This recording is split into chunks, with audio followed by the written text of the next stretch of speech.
Let's take a tour of the Inspector panel on Editor X. Here, you can control size, position, and behavior of all elements on your website. When you click any element, you'll see its unique properties in the Inspector panel. Notice that the properties vary depending on which element is selected.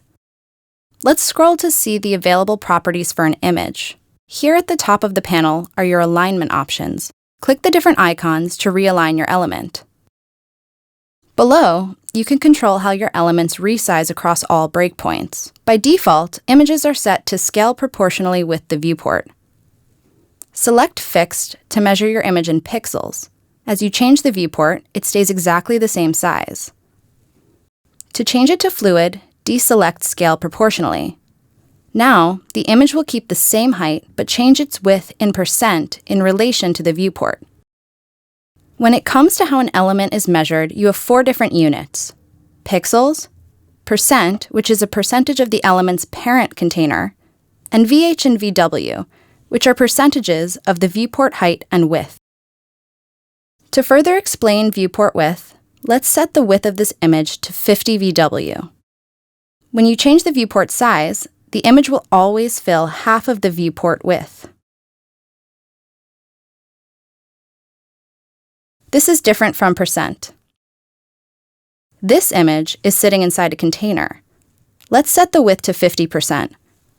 When you resize the viewport, the image always fills half the container's width. Back in the Inspector panel, you can set minimum and maximum width and height. Let's set the minimum width of this image to 400 pixels.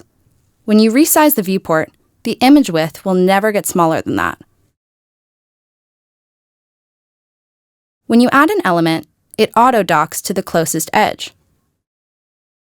Under Position, you can change the docking to relate to the center or any edge. Use margins to set the distance between an element and the container it's docked to. Here, by selecting Fixed Position, you can pin an element to the screen at a certain place. Now, the element stays put as you scroll. On this section, we added a grid. Grid is a CSS layouting tool that creates a 2-dimensional framework for precise positioning of elements. Under Grid Area, you'll see how an element is placed on the grid. These numbers relate to the grid lines. For example, this image is placed between the grid lines of columns 2 and 9 and rows 6 and 13.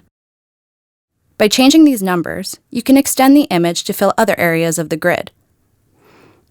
Under Anchor, you can set any element to be an anchor on your page. Select this text, add an anchor, and rename it. Next, let's scroll up to our first section and connect the Contact button to our Contact Form anchor.